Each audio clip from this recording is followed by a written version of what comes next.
Section 8.2, graphs of polar equations. Alright, so we looked at polar equations. Basically, we looked at, polar coordinates to rectangular coordinates. We looked at rectangular coordinates to polar coordinates. We looked at rectangular equations to polar equations, then converting polar equations to rectangular equations. But we haven't looked at graphing polar equations yet. Let's look at graphing them, okay? Let's go back to, 8th grade here, okay? Whenever we were told, graph this for the very first time, what were we told to do? We were told to create a chart with X and with Y in it, right? And then pick an X value, let's say 0, and then calculate Y by subbing in 0. So you get 0. And then pick another X value, like say 1. Plug it in, you get 3. Pick another X value, like say -1, and you get -3. Then you were told what? Take each one of these points and plot them, and then draw your line, right? We're going to be doing a real similar thing with this. We're going to be creating basically a chart like this, and then we're going to plot the points that we come up with. So let's go ahead and create our chart. We're going to say, let's make a column for theta. Let's make a column for R. And then we're going to make a column for an approximate R value here, because sometimes they'll come out like the square root of 2 or something, okay? And you'll say, okay, well, it's kind of hard to graph the square root of 2, so let's call that about 1.4 to graph it. All right, so let's pick a theta value let's say 0, okay? What happens whenever I pick 0 for theta and substitute it in right here? Sine of 0 is 0, -4 times 0 is 0. All right, the approximate value of R then would be, 0 in that case, okay? It's really exact, but I'm going to fill something in there. All right, let's pick another value for theta. Now, don't just pick 3 for theta, or don't pick just 1 for theta. Pick numbers that'll, come out nice that like unit circle value numbers. Let's say pi over 6. What happens if I pick pi over 6 for theta? If I pick pi over 6 for theta, I have the sine of pi over 6. What is the sine of pi over 6? 1/2. What's 1/2 times -4 is -2. All right, what about another unit circle value here? How about pi over 4? What if I pick pi over 4 for theta? I get the square root of 2 over 2 for the sine of theta then. What's -4 times the square root of 2 over 2? -2 square roots of 2. And what's my approximate value for that? Let me see. I'm going to cheat here. I already plugged this in my calculator. I get -2.8 for my approximate value. What's another unit circle value? Pi over 3 I have to pick for theta. Sine of pi over 3 is what? Square root of 3 over 2? What's -4 times the square root of 3 over 2? -2 square roots of 3. -2 square roots of 3 is about -3.5. Let's pick another unit circle value. Maybe pi over 2. What happens whenever I pick pi over 2 here? Sine of pi over 2 is 1. -4 times 1 is -4. Okay? And we could keep going. Keep doing this. And then what I picked here was I picked 2 pi over 3. Then I picked 3 pi over 4 here. Then I picked 5 pi over 6 here. Then I picked something like pi, okay? Whenever I picked this, what did I get here? Let me just not bore y'all with the details, okay? I'm sure everybody can plug this in, okay? So I got about -3.5. For 3 pi over 4, whenever I inputted that, I get -2 square roots of 2. And what did we say that was? About -2.8. 5 pi over 6, I got -2, which is -2. And at pi, what's the sine of pi? Sine of pi is 0, so I get 0. So what does this give you right here? This gives you the ordered pair R theta, 0, 0, the ordered pair R theta, -2 pi over 6, and so forth. So let's plot those in the polar coordinate system. All right, so I'm going to draw this, and I'm going to draw my rings here. Bam, bam, bam. And it works better when you make sound effects for some reason. Bam. All right, boy, that's an ugly graph, but it'll get the job done, okay? Actually, no, I'm going to draw that a little better. See how it's shorter here? Does not need to be shorter there. Try to make the same type of circle here. All right, let's see. Let's plot these points that we came up with. I'm going to plot 0, 0. So R value of 0 means I go out 0 and I don't rotate at all, so I'm right here, right? Okay, how about negative 2 pi over 6? Negative 2 pi over 6, or you could go what? Pi over 6 negative 2, it doesn't really matter. I'm going to go pi over 6 negative 2. So that puts me about right here. Then let's plot, let's see, negative 2.8 pi over 4. So I like rotating pi over 4 to go on negative 2.8 is about right there. Then how about negative 3.5 pi over 3?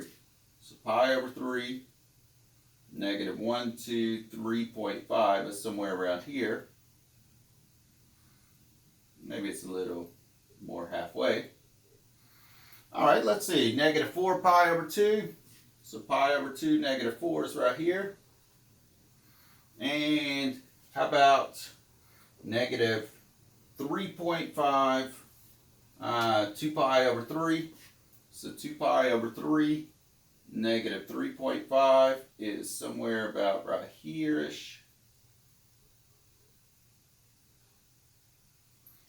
All right, how about negative 2.8, 3 pi over 4, 3 pi over 4, negative 1, 2.8.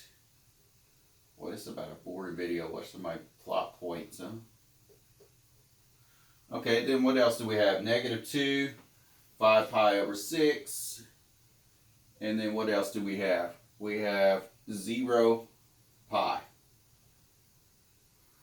All right. Oh, this is going to come out bad.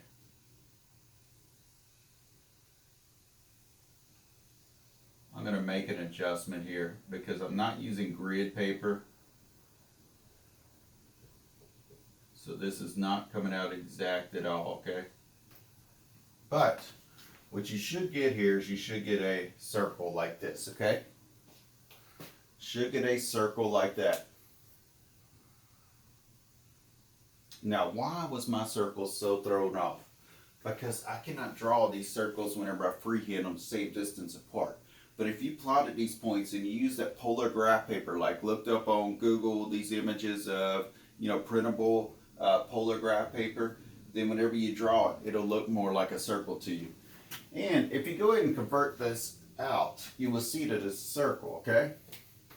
So R is equal to negative 4 sine of theta. What happens if I multiply both sides by R like we did in the last section? Well, what's R squared? X squared plus Y squared is equal to negative 4. What's R sine of theta by Y? So that's X squared plus Y squared plus 4Y is equal to 0. And if I complete the square on this stuff, I get X squared plus Y squared plus 4Y plus 2 squared is equal to 2 squared. So X squared plus Y plus 2 quantity squared is equal to 4. So what that ends up being is a circle with center at 0, negative 2. Circle center at 0, negative 2. And then it has a radius of 2 from there. So you can see it ends up being a circle.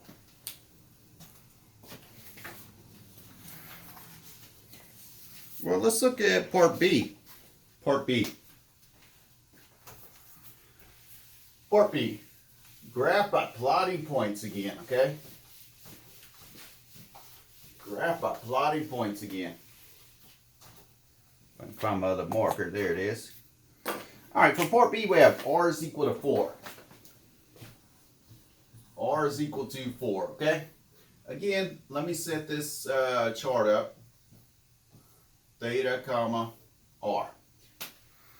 And let's pick a value for theta, okay? Let's input a value for theta. Like let's say, I don't know, 0 for theta. What is r going to be? Well, there is no place to input theta in this equation, so r is 4, right? What if I pick theta to be pi over 4? Trying to input pi over 4, there is no place, so r is still 4, right? How about pi over 2? What is r? 4. And we could keep picking values here, okay? I could pick a value of, say, pi. R is 4. How about 3 pi over 2? R is 4.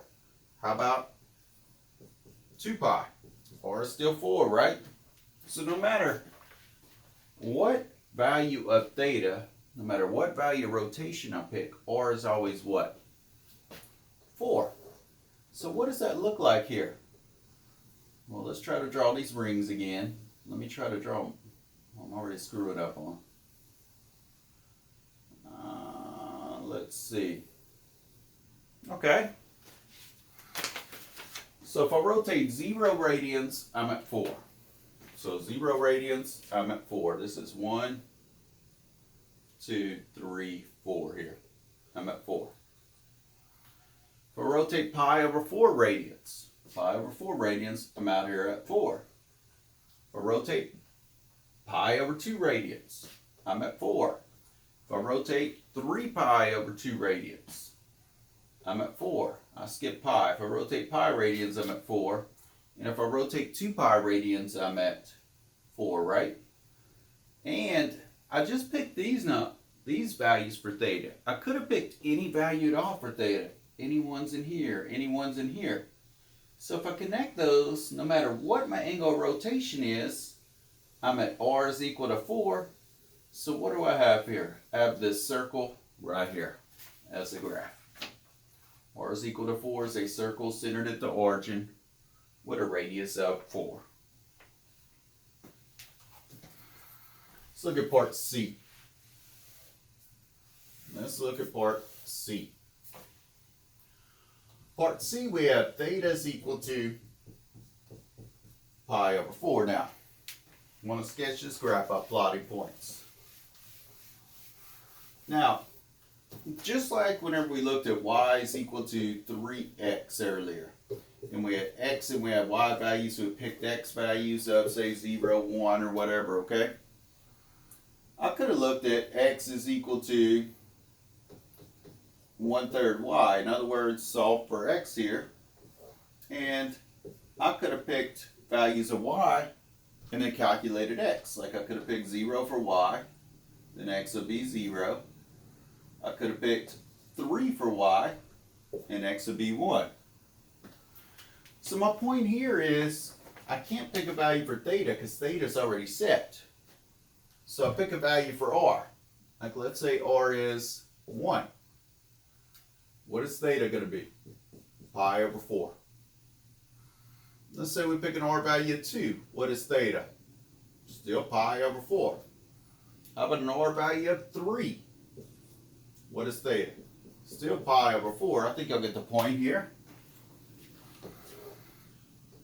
Well, what does this look like?